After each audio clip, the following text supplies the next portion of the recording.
Hoy nos sumergimos en el mundo de las células madre. Vamos a hacer una exploración a fondo basándonos en un artículo enciclopédico. Es un campo fascinante y bastante complejo. Mucho. Hablamos de esas células tan especiales, ¿no? Con esa capacidad increíble de dividirse, de copiarse a sí mismas y, lo más llamativo, de convertirse en células de distintos tipos. Exacto. Son fundamentales para reparar tejidos, por ejemplo. Esa doble función, sí. La autorrenovación y la diferenciación.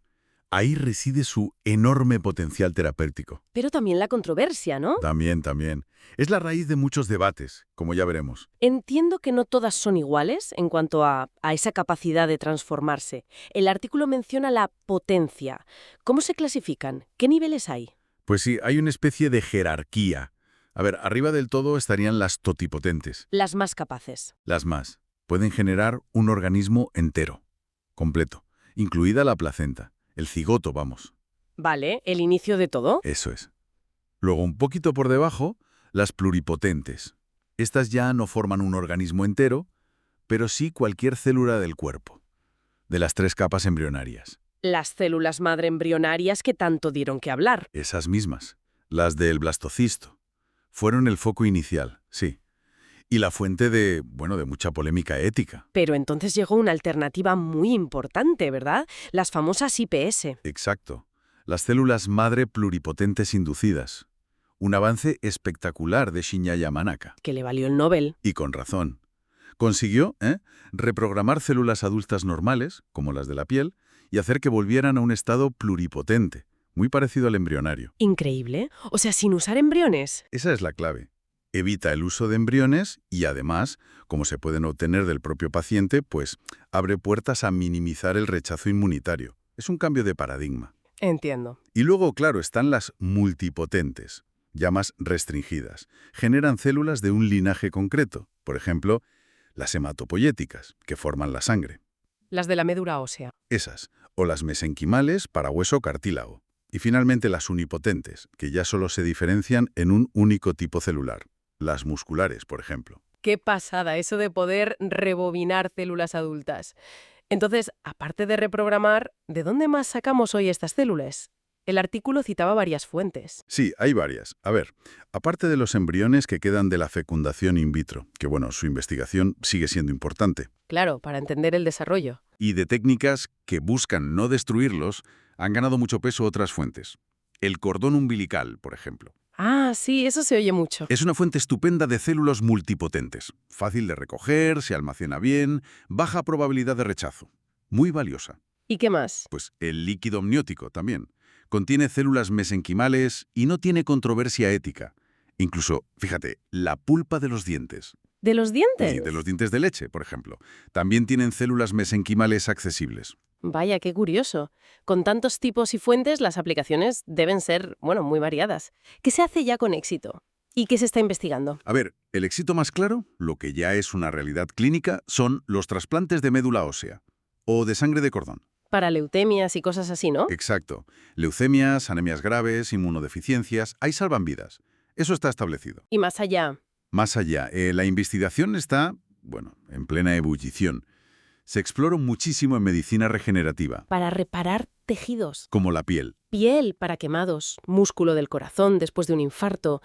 También para enfermedades como la diabetes tipo 1. Ahí se busca regenerar las células que producen insulina y modular la respuesta inmune. Interesante. O en enfermedades autoinmunes como el lupus, incluso para ayudar a recuperarse después de la quimio en casos de cáncer. Hay muchas líneas abiertas. Suena muy prometedor, pero también delicado, imagino. Habrá que tener cuidado. Absolutamente. Y es algo en lo que insisten mucho los propios científicos pioneros como Yamanaka. Mucha cautela con las clínicas que a veces ofrecen terapias con células madre que no están bien probadas. Claro, que no todo vale. El rigor científico y la seguridad son lo primero. El potencial es enorme, sí, pero hay que ir paso a paso. Y esa cautela nos lleva de nuevo a la ética, que ha sido un tema central, sobre todo con los embriones. ¿Cómo se plantea ese conflicto? Pues, es complejo.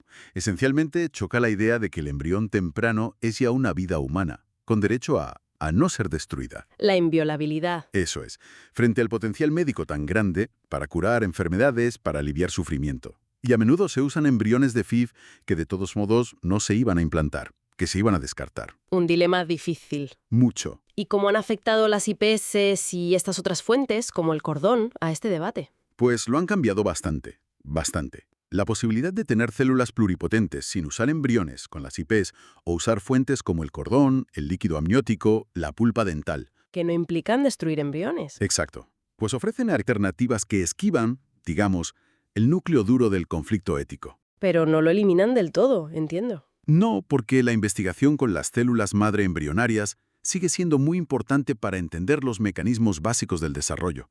Sigue aportando conocimiento fundamental.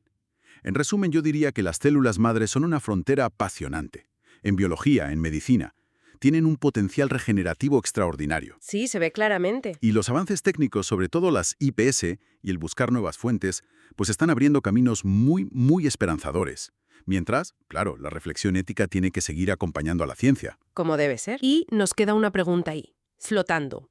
Si esta tecnología para reprogramar células adultas sigue mejorando, si se demuestra que es segura, que es eficaz, llegará un día en que quizás ya no necesitemos para nada las células madre embrionarias. ¿Podría eso, bueno, disolver por fin esa gran controversia ética que ha marcado tanto este campo? Es una cuestión abierta, desde luego, para seguir pensando.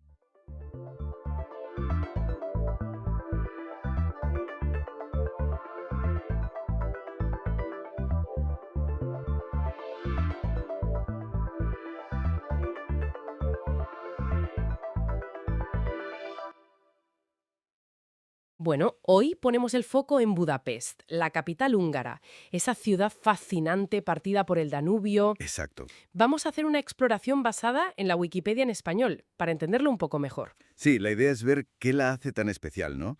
Cómo se formó uniendo tres ciudades, su historia que es densa, densa. Y su geografía, claro, con el río y las termas. Eso es. Y el patrimonio que tiene. Al final, es un punto clave en Europa Central.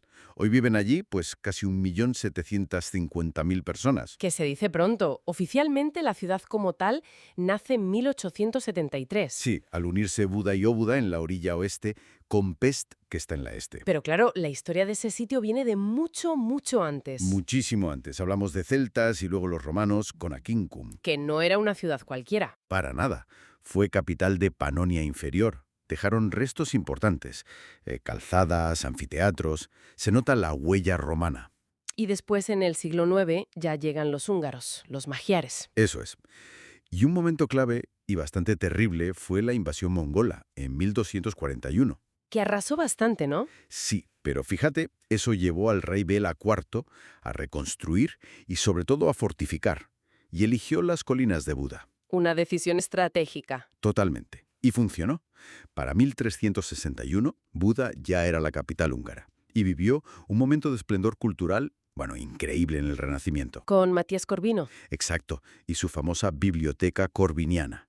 Era una de las bibliotecas más grandes de Europa en su época. Pero después de ese brillo, vino una época más oscura. Pues sí, la ocupación otomana. Desde 1541 y durante más de 140 años. Mucho tiempo. Muchísimo. Y aparte de los conflictos, dejaron algo que hoy es súper característico de Budapest. Los baños termales. Es verdad, los famosos baños. Se integraron totalmente en la vida de la ciudad. Son casi un símbolo. Luego, bueno, tras la Reconquista, en 1686, la ciudad pasó a manos de los Habsburgo. Y llegamos al siglo XIX, que fue movidito. Una auténtica montaña rusa. La lucha por la independencia, la revolución de 1848. Y el compromiso austrohúngaro de 1867. Claro, que crea esa monarquía dual. Budapest se convierte en capital gemela con Viena. Y eso le da un impulso tremendo. Se moderniza muchísimo. El puente de las cadenas es de esa época, ¿no? De 1849. Justo. Y es más que un puente, es un símbolo de unión, de modernidad. La ciudad crece, la población húngara se hace mayoritaria. Y también había una comunidad judía muy importante. Muy importante y muy activa, cultural y económicamente. Pero el siglo XX, ese sí que fue convulso. Terriblemente convulso. La caída del Imperio Austrohúngaro, el Tratado de Trianón, que fue muy doloroso para Hungría, y luego la Segunda Guerra Mundial. ¿Cómo afectó la guerra a la ciudad? Pues de forma brutal. El asedio soviético en el 45 fue devastador. Destrucción por todas partes, volaron todos los puentes sobre el Danubio. ¡Qué horror! Y la tragedia del Holocausto, claro. Golpeó durísimo a la comunidad judía. A pesar de los esfuerzos de gente como Raúl Wallenberg o el español Ángel Sanz-Briz, que salvaron a miles, Héroes en medio de la barbarie. desde luego. Y después tampoco hubo calma. Vino la revolución de 1956 contra el régimen prosoviético. ¿Que fue aplastada? Sí, y dejó otra cicatriz muy profunda. Luego vino la era comunista, eso que llamaban la Barraca Feliz. Con cierta ironía, supongo. Hombre, claro, fue un periodo complejo. Hubo reconstrucción, sí, y desarrollo, como con el metro, pero bajo un régimen autoritario. Y toda esta historia tan intensa ocurre en un escenario muy particular, Totalmente definido por el Danubio, como decías al principio. que separa Buda, con sus colinas, más, digamos, residencial, Sí, de Pest, que es la llanura, el centro más bullicioso, comercial, administrativo, y no hay que olvidar las islas, la isla Margarita, ¿verdad? que es como un gran parque. Exacto, una zona verde recreativa en medio del río. Y bajo tierra, la otra gran riqueza de Budapest. Las aguas termales. Más de 80 manantiales y el sistema de cuevas termales más grande del mundo. ¡Ostras! No sabía que era el más grande. Pues sí, por eso la llaman ciudad de balnearios desde 1934. Es parte esencial de su identidad. Y esa identidad se ve en su patrimonio. Hay varias zonas que son patrimonio de la humanidad por la UNESCO. Sí, las orillas del Danubio, el barrio del Castillo de Buda, la avenida Andrassy. Y hasta una línea de metro. ¿Y qué línea? La M1 es el segundo metro más antiguo del mundo y el primero electrificado de Europa continental. Una joya. Es increíble. Y luego los edificios emblemáticos. A ver, el Parlamento, que es gigantesco, el tercero más grande del mundo, creo. La Basílica de San Esteban, la Gran Sinagoga, que es la más grande de Europa. Reflejo de esa importante comunidad judía. Exacto. Y por supuesto, todo el complejo del Castillo de Buda. El Palacio Real, la Iglesia de Matías, el Bastión de los Pescadores. Es como un resumen de la historia húngara. Y no podemos olvidar los baños, claro. El Széchenyi. El más grande de Europa, una pasada. O el Gellert, con ese estilo Art Nouveau tan elegante. O el Rudas, que conserva el aire de baño turco. Son sitios para vivir la ciudad, no solo para visitar. Totalmente. Son lugares de encuentro social. Y para moverse por todo esto, además del metro histórico, tienen una red de transporte público muy buena. Autobuses, tranvías. Y los tranvías, ojo, que dicen que las líneas 4 y 6 están entre las más usadas del mundo. Y también los trenes de cercanías, los Hagev. O sea que, resumiendo mucho, Budapest es como un puzzle de 3 ciudades unidas. Forjado a base de historia, de imperios, de revoluciones. Con esa geografía tan marcada por el río y sus aguas. Y con un patrimonio monumental que te deja sin palabras. Es una ciudad de dualidades constantes, La Buda histórica frente a la Pest dinámica. unidas y a la vez separadas por el Danubio. Siempre esa tensión, ¿no? Y eso nos lleva a pensar quizás esa capacidad para rehacerse siempre. Para absorber influencias, para levantarse después de cada golpe. Manteniendo esa doble cara, esa identidad partida pero unida. ¿Será esa la verdadera esencia de la reina del Danubio? Pues es una buena pregunta para dejarla ahí, ¿no? Para darle una vuelta.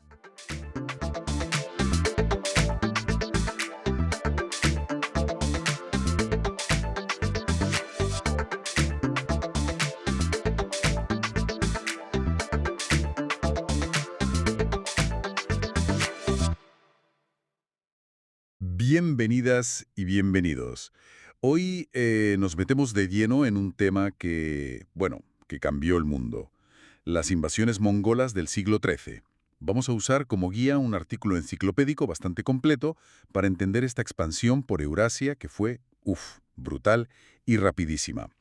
La idea es captar la escala de todo esto, ¿no? Y por qué es importante todavía hoy. Y para que nos hagamos una idea desde ya, estamos hablando de uno de los conflictos más mortíferos de la historia. Hay un historiador, Brian Landers, que dice algo como: un imperio en particular excedió a cualquiera. Cruzaron desde Asia a Europa en una orgía de violencia y destrucción.